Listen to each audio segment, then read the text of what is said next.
स्वागत है। बढ़ते हैं आगे। गृह मंत्री डॉक्टर नरोत्तम मिश्रा के बेटे और युवा बीजेपी नेता डॉक्टर शुकर्ण मिश्रा ने फीता काटकर वैक्सीनेशन महाअभियान का शुभारंभ किया। बता दें कि जिले में कुल 224 टीकाकरण केंद्र बनाए गए हैं, जिनमें 2 दिनों में कुल 40,000 लोगों को टीका लगाने का लक्ष्य रखा गया है। वैक्सीनेशन महाअभियान का शुभारंभ करते हुए युवा बीजेपी नेता डॉक्टर मिश्रा ने कहा कि इस अभियान को सफल बनाने के लिए हमने और हमारे कार्यकर्ताओं ने लोगों को घर घर जाकर पीले चावल दिए हैं और हमारा प्रयास है कि हम ज़्यादा से ज़्यादा लोगों को वैक्सीन लगवाने के लिए प्रेरित कर सकें। इस दौरान मौके पर सीएमएचओ डॉक्टर आर.बी. कुरेले भी मौजूद रहे।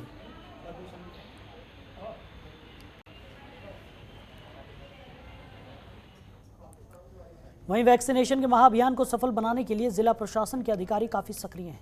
जहां इस अभियान को सफल बनाने के लिए एसडीएम सौरभ मिश्रा, तहसीलदार आर.पी. तिवारी, नायब तहसीलदार सुरेंद्र कुमार, सीएमओ रीता कैल्सिया बाजार पहुंचे और जिन दुकानदारों ने कोविड-19 की पहली और दूसरी डोज नहीं लगवाई है, अब उन दुकानदारों को आमंत्रित कार्ड और पीले चावल देकर महाअभियान को सफल बनाने की अपील की गई।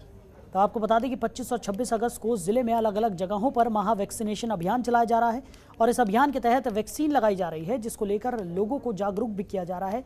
तो वहीं दूसरी ओर वैक्सीनेशन सेंटर्स पर पहुंचे लोगों को घंटों तक अपने नंबर का इंतजार करना पड़ रहा है। आपको बता दें कि आंगनबाड़ी कार्यकर्ता अपने समय से पहुंचकर लोगों को एकत्रित करने का काम करने में लगी रही, लेकिन स्वास्थ्य विभाग से कोई भी कर्मचारी वहां पर नहीं पहुंचा और वैक्सीन लगवाने के लिए लोगों को कई घंटों इंतजार करना पड़ा। तकरीबन 50 से ऊपर महिला और पुरुष मौजूद थे जो वैक्सीन लगवाना चाहते थे, लेकिन टीम के न पहुंचने पर सभी में निराशा देखने को मिली।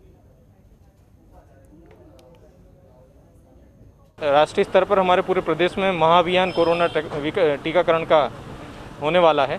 तो इसी महाअभियान के लिए लोगों को प्रेरणा देने के लिए हमारे यहाँ के क्राइसिस कमेटी के सदस्य यहाँ के गणमान्य नागरिकों के साथ घर डोर टू डोर जो संपर्क वाली बात जो हमारे सीएम साहब ने बोला है सबसे, वही हम सब लोग कर रहे थे। हर एक दुकान पे, हर एक घर पे, हर एक मोहल्ले में हम लोग गए हैं और लोगों को प्रेरित किया है। जिनका डोज पहला रह गया यदि, तो उनको हमने आमंत्रण पत्र दिए हैं नगर पालिका की तरफ से और पीले चावल भी दिए हैं और विनम्र उनसे करबद्ध निवेदन किया है कि हर हालत में कल और परसों में अपना पहला डोज ले लें। इनका दूसरा है और यदि दूसरे का ड्यू है तो उसको परसों हर हालत में लगा लें और कल भी लगा सकते हैं। हमारे मोहल्ले में आज एसडीएम साहब आए थे वैक्सीनेशन के लिए, तो हमारे यहाँ मोहल्ले में सबसे पूछा गया कि किस किस ने वैक्सीन लगवाई कि नहीं लगवाई। तो उन्होंने हमसे ये कहा है कि हमारे कल वैक्सीनेशन सेंटर जाइए और वैक्सीन लगवाइए और पीले चावल भी दिए थे हमारे मोहल्ले में। वहीं भोपाल से बीजेपी सांसद प्रज्ञा ठाकुर ने अपने बयानों को लेकर, वो हमेशा से चर्चाओं में रहती हैं और एक बार फिर वो चर्चाओं में है। उन्होंने महंगाई को कांग्रेस की मानसिकता का प्रोपेगेंडा करार दिया है। प्रज्ञा ने मंगलवार को कहा कि महंगाई और कुछ नहीं बल्कि कांग्रेस का दुष्प्रचार है। ये लोग सिर्फ प्रोपेगेंडा करते हैं कि डीजल महंगा, पेट्रोल महंगा, ये महंगाई और कुछ नहीं है। ये कांग्रेसियों की मानसिकता है, फोकट का प्रोपेगेंडा है।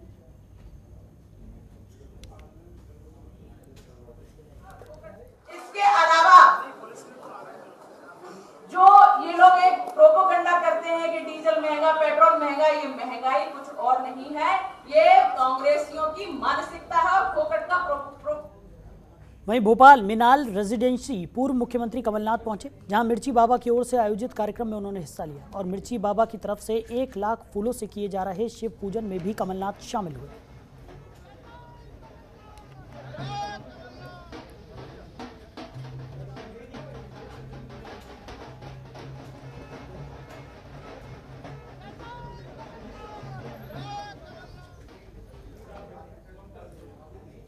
वहीं ग्वालियर में बाढ़ को लेकर पूर्व मंत्री जयवर्धन सिंह का बड़ा बयान सामने आया है। जयवर्धन सिंह ने कहा कि राज्य सरकार लगातार लोगों को मुआवजा और मदद की बात कर रही है, लेकिन कई क्षेत्र ऐसे हैं जहां पर सर्वे नहीं हुआ है और ना ही मुआवजा मिला है। बाढ़ के दौरान सरकार अन्न उत्सव मना रही थी। इसी के साथ कहा कि बीजेपी सरकार हर एक मुद्दे पर नेहरू परिवार को जिम्मेदार ठहरा रही है, लेकिन जब से बीजेपी की सरकार आई है तब से पेट्रोल डीजल के दामों में 2 गुना बढ़ोतरी हुई है। तो इसकी वजह से कैसे नेहरू परिवार हो सकता है। इसी के साथ जयवर्धन सिंह ने सिंधिया के बीजेपी में शामिल और मंत्री पद मिलने को लेकर भी तंज कसा। उन्होंने कहा कि जब से सिंधिया बीजेपी में शामिल हुए हैं तब से बीजेपी 3 हिस्सों में बंट गई है, सिंधिया बीजेपी, शिवराज बीजेपी और नाराज बीजेपी। तो कांग्रेस में गुटबाजी उनके जाने के बाद खत्म हो गई है। जब से सिंधिया जी भाजपा में गए हैं, जो पहले एक आरोप लगता था कांग्रेस पार्टी पर कि हमारे बीच में गुटबाजी थी, वो खत्म हो चुकी है पूर्ण रूप से। हम सब प्रतिबद्ध हैं कि 2023 में हम सब मिलके सरकार कांग्रेस की बनाएंगे, कमलनाथ जी मुख्यमंत्री बनेंगे और उस लक्ष्य के लिए हम लगातार अगले 2 साल जी जान से सड़कों पर मेहनत करेंगे, जनता के बीच रहेंगे और जनता का विश्वास जीतेंगे। वहीं देश भर में 7 अगस्त को अन्न महोत्सव मनाया गया, जिसमें लाभार्थियों को प्रति व्यक्ति 5 किलो की दर से फ्री में अनाज दिया गया। लेकिन मध्य प्रदेश के छतरपुर जिले में एक गांव ऐसा है जहां ग्रामीणों ने आरोप लगाते हुए कहा कि उन्हें सिर्फ खाली बैग ही नसीब हो सके हैं। बता दें, ग्रामीणों ने समिति संचालक रमेश अवस्थी पर गंभीर आरोप लगाते हुए कहा कि अन्न महोत्सव के दौरान भरे हुए थैले की फोटो खिंचवा ली गई और उन्हें खाली थैला मात्र दे दिया गया। ग्रामीणों ने बताया कि 50 से भी अधिक परिवारों को खाली थैला बांटा गया। आपको बता दें कि इस मामले पर क्षेत्रीय कांग्रेस विधायक विक्रम सिंह ने सरकार पर तंज कसते हुए कहा, मुझे लगता है कि गरीब परिवारों को खाद्यान्न पहुंचाने के लिए नहीं, प्रचार प्रसार ज्यादा करवाने की विशेषता है। वहीं राजनगर एसडीएम डीपी द्विवेदी ने मामले पर गंभीरता से जांच करवाने की बात कही है।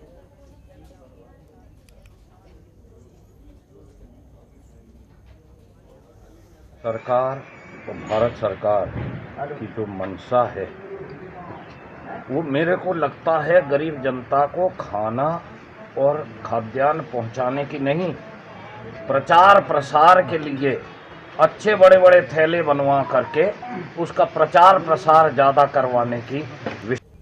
वहीं टीकमगढ़ में काफी दिनों से पटवारियों की अपनी मांग को लेकर पटवारियों से लगातार संघर्ष किया और ऐसे में कुछ पटवारी हड़ताल पर होते हुए आम लोगों से रिश्वत लेकर काम कर रहे हैं। बताया जा रहा है कि पटवारी राजेंद्र यादव ने ग्रामीणों की लिस्ट बनाई है जिन दान से दिलाने के नाम पर रुपए की मांग की जा रही थी, जिसका एक वीडियो सोशल मीडिया पर वायरल हुआ है। वैसे इस वीडियो को काफी पुराना बताया जा रहा है, लेकिन इसकी पुष्टि नहीं हुई है। एक तरफ जहां संगठन के सभी पटवारी हड़ताल पर हैं और वहीं दूसरी ओर ये पटवारी अपनी जेब भरने में लगे हुए हैं। हालांकि इस विषय में टीकमगढ़ कलेक्टर सुभाष कुमार द्विवेदी से बात की गई। उन्होंने कहा कि मामले को संज्ञान में ले लिया गया है और जांच जारी है और दोषी के खिलाफ सख्त से सख्त कार्रवाई की जाएगी। आपके द्वारा मेरे संज्ञान में लिया गया है कि जतारा सब डिवीजन में किसी पटवारी ने अवैध रूप से कुछ राशि की मांग की है और इसका वीडियो भी वायरल हुआ है। मैंने इसको तत्काल कार्यवाही के लिए एसडीएम को बोला है और वो शीघ्र ही उसको जांच करके उस पर गंभीर कार्रवाई कर रहे हैं। वहीं मेहगांव विधानसभा से नशे की हालत में रुपए नहीं देने पर हत्या करने का मामला सामने आया है, जहां एक किन्नर ने नशे की हालत में रुपए मांगे तो युवक की तरफ से रुपए नहीं दिए जाने पर गुस्से में किन्नर ने युवक की जमकर पिटाई कर दी। इतना नहीं, किन्नर ने युवक को गुस्से में दूसरी मंजिल से उठाकर जमीन पर पटक दिया, जिसके बाद युवक के सिर में गंभीर चोटें आने की वजह से उसकी मौके पर ही मौत हो गई। जिसके बाद सूचना मिलते ही मौके पर पहुंची पुलिस ने शव को कब्जे में लेकर आरोपी किन्नर को गिरफ्तार कर लिया है और आगे की कार्रवाई में जुट गई है।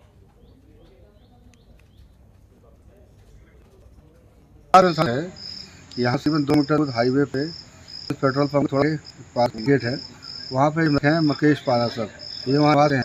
इनका एक पुराना दोस्त है वकील नंदनी और वकील किन्नर ने आके उससे नशे के लिए पैसे मांगे, उसने मना किया तो उस पैसे उसने ऊपर से उसको देख तलघर पर उसकी सीढ़ियों उसको गिरा दिया और फिर डंडे से मारपीट भी करी और उसको चोटें पहुँचा के उसका मर्डर कर दिया। वहीं टीकमगढ़ की देहात थाना पुलिस अपनी कार्यशैली से लोगों को काफी प्रभावित कर रही है। उन्होंने बीते दिनों गोलीकांड का खुलासा किया था और अब 2 दिन पहले हुई लूटपाट मामले में आरोपियों को गिरफ्तार कर लिया है। आपको बता दें कि पीड़ित जब अपने गांव जा रहा था तभी कुछ आरोपियों ने उसे रास्ते में रोककर घटना को अंजाम दिया था, जिसके बाद पुलिस ने कार्रवाई करते हुए आरोपियों को गिरफ्तार कर लिया है।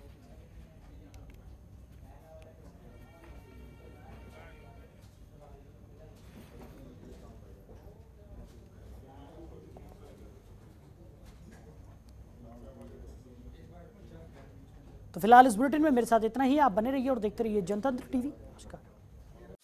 खबरों के निष्पक्ष विश्लेषण के लिए सब्सक्राइब करें Jantantra TV and press the bell icon. Never miss any update.